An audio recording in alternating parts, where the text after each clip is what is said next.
Hey, welcome back to room 237. I'm John. So, in my last review, I did the comic book of Batman the Killing Joke.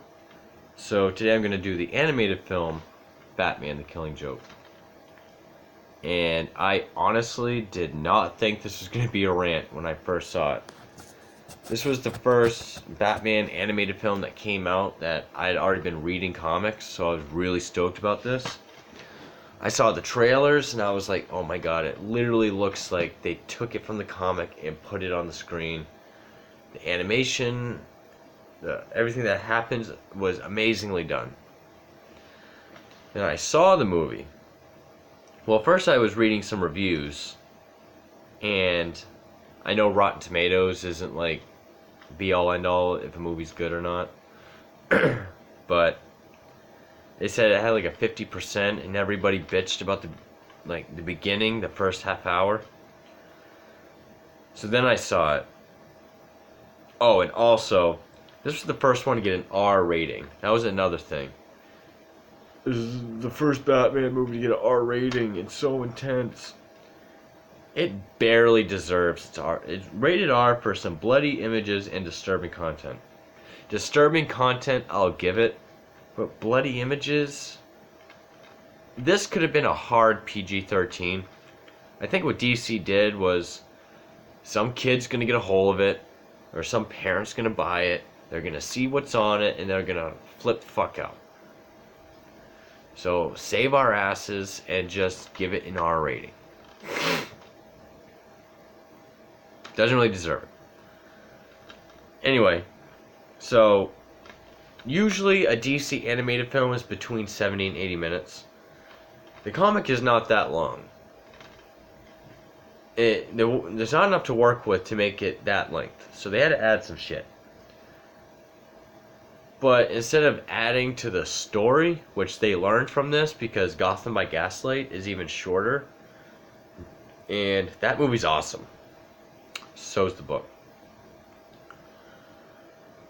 So they made this 29-minute short film about Batgirl, which I'll get into. Also, not only did they want to make it that length, but I guess it had to be that length to make it like a theatrical animated film. They were going to show it for one night at one theater, if I'm not mistaken. It's like, who were you? How many people were you planning on seeing it in that time? But anyway, I'm not really going to get into the plot because I already did it for the comic. But some things they did differently. So the 29-minute short film about Batgirl is pretty much... they should have called it Batgirl, He's Just Not That Into You.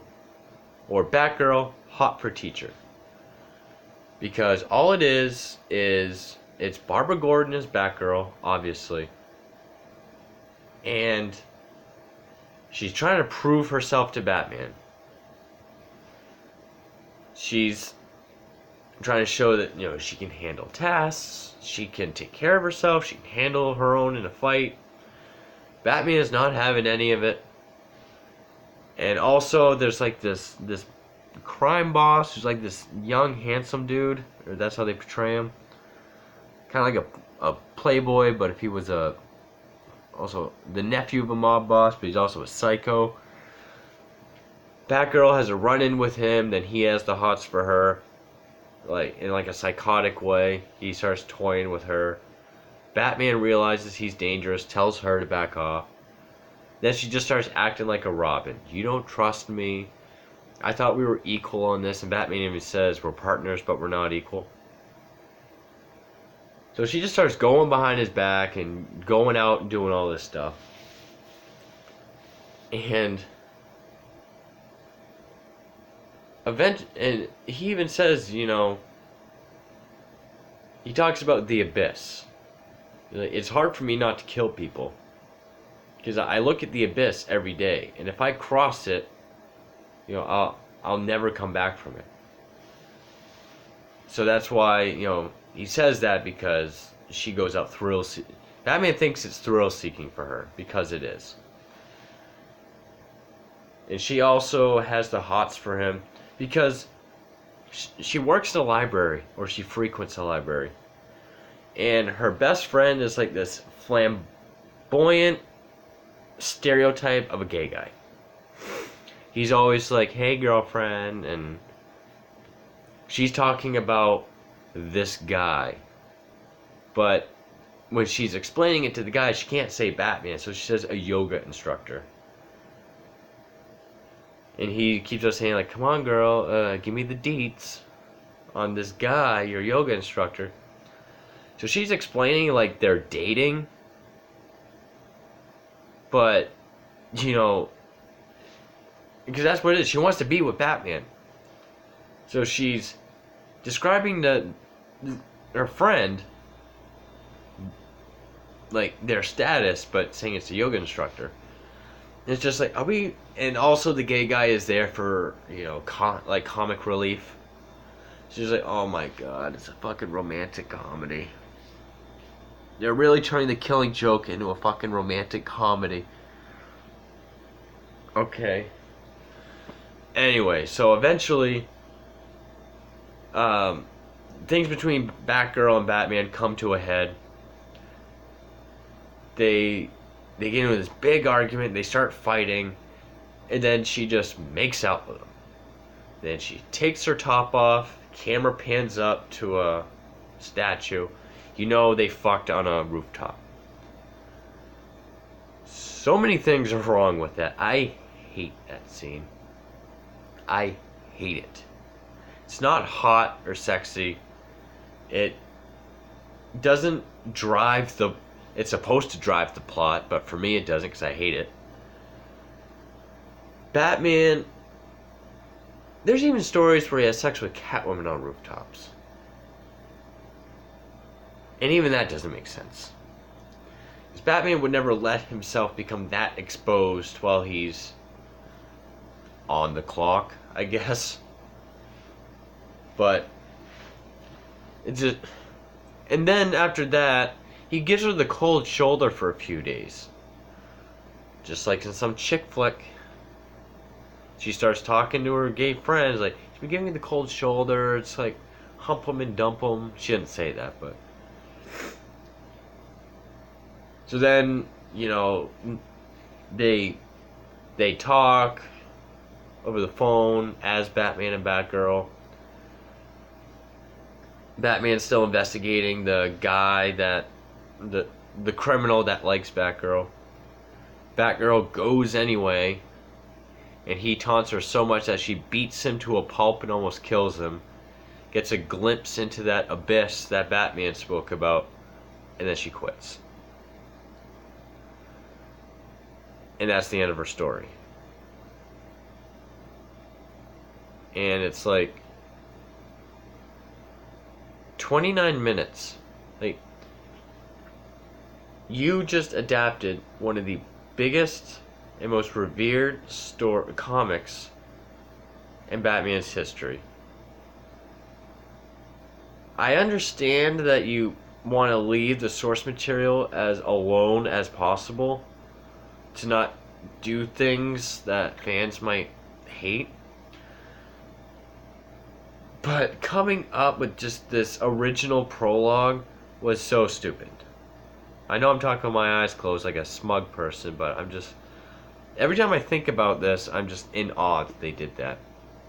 Missed opportunity. Other than that, the rest of the film's fine. I love the rest of it. It's just that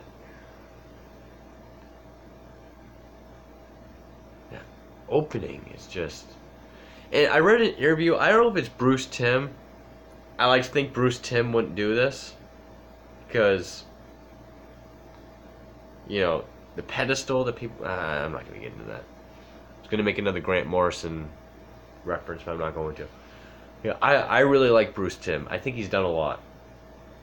It was either him or it was a writer that said, well, the story's already controversial, so why not just add to the controversy for more controversy?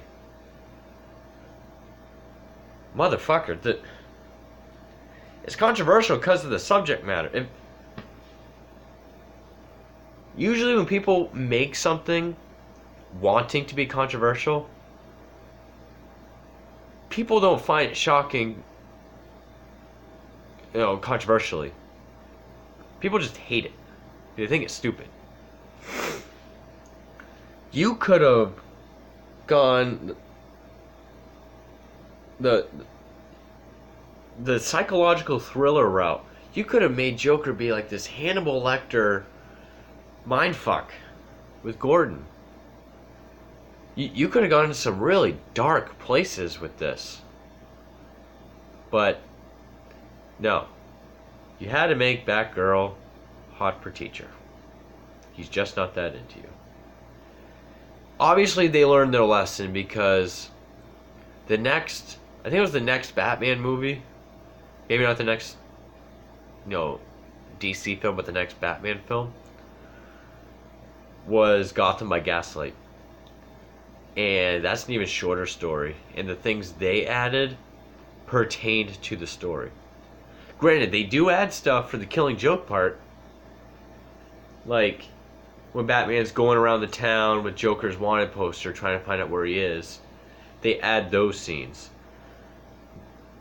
One of which I have a problem with, which I'll get to. There's another scene during Gordon's whole,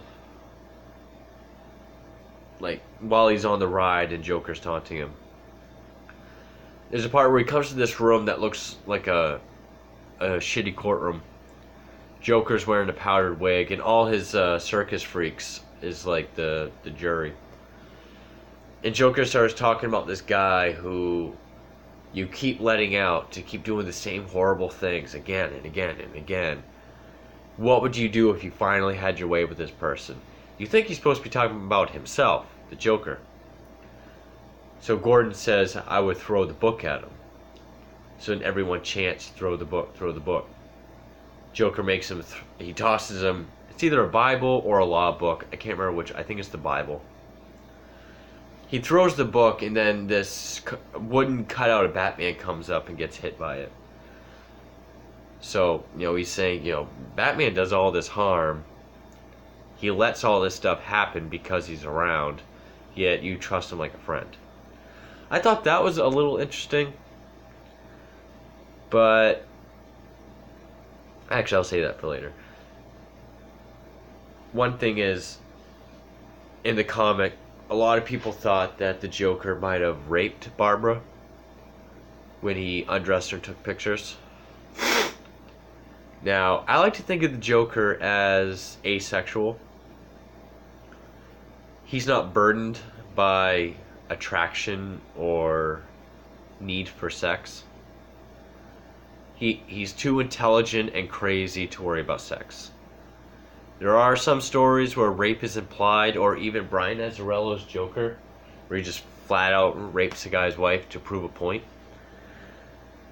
I know Joker's supposed to be the most despicable, vile, crazy criminal there is. To me, he's not a rapist. It's like what Heath Ledger's Joker says in The Dark Knight. This city deserves a different or better class of criminal, and I'm going to give it to him. To me, that's the Joker. He's a criminal on a supervillain level, which means he doesn't have to rape. But a lot of people think that he raped Barbara Gordon. This implies that more, which I have a problem with. When Batman is going around showing people Joker's wanted poster, it's like a homeless guy, other people, then there's this group of hookers. And this hooker says, well, usually every time he breaks out, this is the first place he comes to. And Batman's like, so you haven't seen him? She's like, no, I haven't. He must have got himself a new girl. Batman's like, for what? And then they start giggling like embarrassed schoolgirls. So now it's like every time he breaks out, he has to go bust a nut with hookers. So yeah, now he's a sexual deviant. It's like, god damn. It sort of made him a bit more of a mystery, or enigmatic. like to do a crime like undressing a woman and taking her clothes off to prove a point to somebody else and not rape her, not violate her. That to me is like a superior criminal with an agenda. I don't like to think of him as a rapist. But they really wanted to drive that point. And also, I love Mark Hamill as the Joker. To me, Mark Hamill is the voice of the Joker. Kevin Conroy is the voice of Batman for me. But in this, it's like, not so much Kevin Conroy, but Mark Hamill. Again, I say this for all the trolls out there. Mark Hamill is my voice for Joker. I feel like for this, it harkens too much back to the animated series. Which the animated series is my favorite thing of Batman, even more than all the movies. But I feel it kind of takes it out of it a little bit. You know, for example, when Gordon is going through his ride and he sees all the pictures of naked Barbara, that's supposed to be a big moment. But while that's going on, Joker's doing a song and dance with the circus freaks about going crazy. It kind of took me out of it a little bit. That's what I'm saying. They had a missed opportunity to make a dark psychological thriller. I mean, the Killing Joke part, I still really like. That opening prologue is complete fucking horseshit. But there was very minor issues. I mean, the whole thing about emphasizing sexual deviance with the Joker, the song and dance part, that was all I really had a problem with. I didn't even have a problem with Mark Hamill. I was just proving a point. It sort of takes it out of the route they were trying to go a little bit. I've heard people say they didn't like the flashbacks with the origin because it kind of takes them out of what's going on. I liked it. I liked that part in the comic. I didn't mind it. Other than that, they adapted it perfectly. I mean, the animation is stunning. It looks just like the comic, which I like. I thought on that they did a fantastic job. And then we get to the ending, and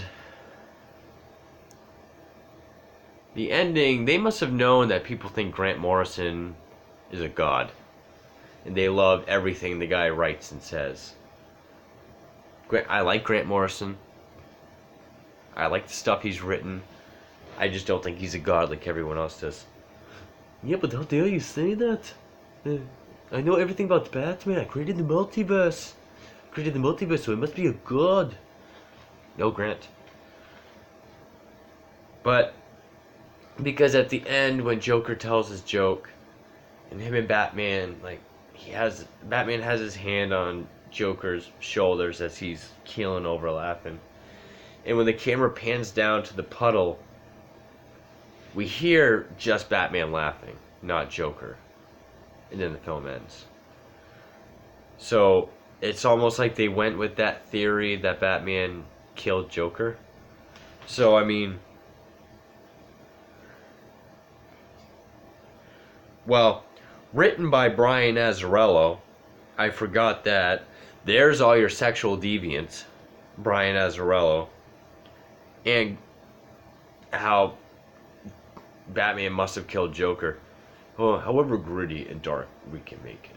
That's what we gotta do with Batman. Just imagine we have glasses and a big beard. That's how we're gonna do it with Batman. Yeah, Brian Azzarello, that's why. I like his Joker graphic novel, but damn. Executive producer Sam Register and Bruce Timm. Why is executive producers always listed twice? Michael Uslan, he's been on all of them. So anyway, Yeah, I'm thinking this must have been because of Brian Azzarello. It's like, yeah, well, Grant said it, so it must be true. Plus, it makes it darker. Darker as a vampire. Well, that's just my impression of him. But so yeah, that's the Killing Joke. I guess I didn't rant as much as I thought I would, but the prologue is absolute bullshit. I hate it. I'm glad they learned their lesson and decided. And also, one other thing I forgot. They're worried about, if they cut out that 29 minutes for that horseshit prologue, that's still 48 minutes. 48 minutes. Batman Year 1 is 60. Cut out at least 5 minutes for end credits, maybe 5 at most. That's 55 minutes. That's 7 minutes. What difference is that? And people love Year 1. Year 1, I mean, maybe not Ben McKenzie as the voice of Batman, but Year 1 is extremely faithful to the comic. And that is 17 minutes shorter than this.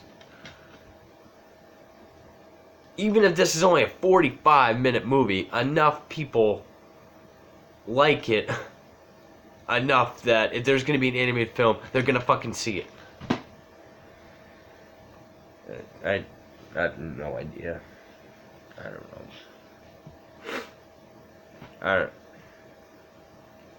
don't know what else more I can say about it. I've explained my problems. I didn't really have to go into depth of the story because I already did the comic and it's pretty faithful except for all the bullshit around it. But anyway, that's my review for the animated film Batman the Killing Joke. If you have to see every Batman movie, or if you love the Killing Joke, actually if you love it, skip the first half hour.